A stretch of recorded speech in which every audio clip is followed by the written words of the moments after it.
Bonjour à tous, nous allons vous présenter une maquette qui a pour but de représenter les cycles sismiques en zone de subduction. Dans un premier temps, nous allons vous rappeler le contexte dans les zones de subduction qui s'inscrit dans la tectonique des plaques. Les plaques tectoniques sont des plaques à la surface de la Terre qui bougent les unes par rapport aux autres. On a des zones de divergence où les plaques s'écartent et des zones de convergence. Notamment dans les zones de convergence, on a les zones de subduction où on a une plaque tectonique qui passe en dessous d'une autre. On peut citer par exemple la subduction de la ceinture de feu tout autour du Pacifique. Et dans ces zones de subduction, on observe des séismes qui peuvent être très destructeurs. Par exemple, le séisme de Tohoku en 2011 qui a entraîné un tsunami au Japon et l'accident nucléaire de Fukushima. Et on va vous présenter les cycles sismiques dans ces zones de subduction à l'aide de l'animation de Caltech que voici. On a donc ici un modèle simple où on voit une plaque océanique qui s'enfonce sous une plaque continentale. Cette plaque océanique va pouvoir glisser jusqu'à un moment où elle est bloquée et le déblocage de cette situation entraîne un séisme. On voit que la conséquence de ce séisme à la surface est un tsunami qui arrive jusque sur la côte. Voici une vue d'ensemble de la maquette utilisée et de son fonctionnement et on va vous présenter comment ça marche. Comme vous venez de le voir, notre maquette est un modèle de la réalité. C'est un modèle à petite échelle et un modèle qui se veut simple afin de pouvoir tout simplement le reproduire.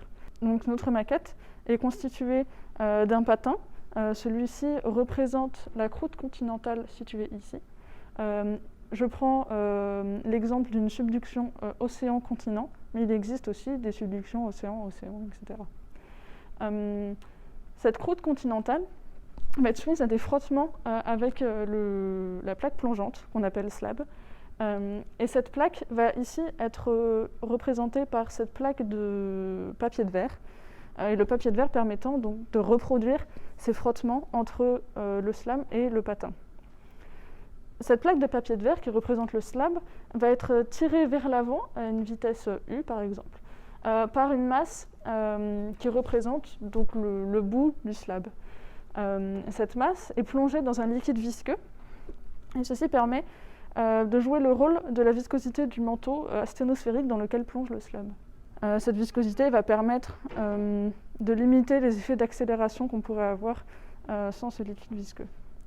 Et finalement, on a ce ressort qui va jouer le rôle du comportement élastique de la croûte continentale.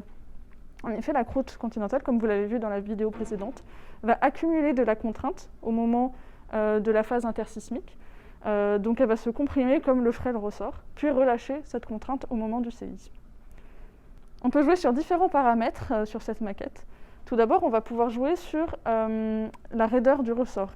Donc il va plus ou moins accumuler de la contrainte, plus ou moins se comprimer.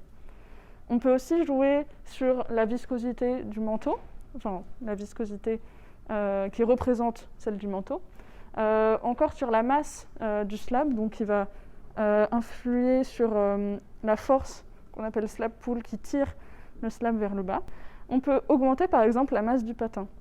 Dans ce cas, la force de pression qui va s'exercer vers le bas va être plus importante, on aura donc plus de frottement. Et ceci favorise le régime de stick slip. Au contraire, si on réduit cette masse, on va avoir un mouvement beaucoup plus continu. Donc ces deux régimes, on va pouvoir les observer, par exemple, avec les deux vidéos qui suivent. On observe donc ici des cycles de compression et d'extension du ressort. La compression représente l'accommodation par la plaque supérieure de la déformation et l'extension représente le séisme. On appelle ce cycle le stick slip. Cette fois-ci, on observe très peu de compression du ressort et beaucoup plus de glissement au niveau du papier de verre. En effet, on a une contrainte qui est accommodée de manière beaucoup plus rapide et beaucoup moins importante. On a donc ce qu'on appelle un cycle de slow slip, beaucoup plus de séismes, mais moins important. Et donc pourquoi étudier ce phénomène? C'est très important pour la gestion des risques et pour aider les populations concernées à comprendre leur environnement. Ainsi, dans ces zones à risque, des mesures de précaution sont prises, par exemple la construction de bâtiments parasismiques, mais ce n'est pas suffisant et l'enjeu principal, c'est en fait qu'on n'arrive pas à prévoir les séismes et quand est-ce qu'ils auront lieu. Donc par exemple, on a pu voir avec ces expériences que les ruptures sont très irrégulières et peu prédictibles.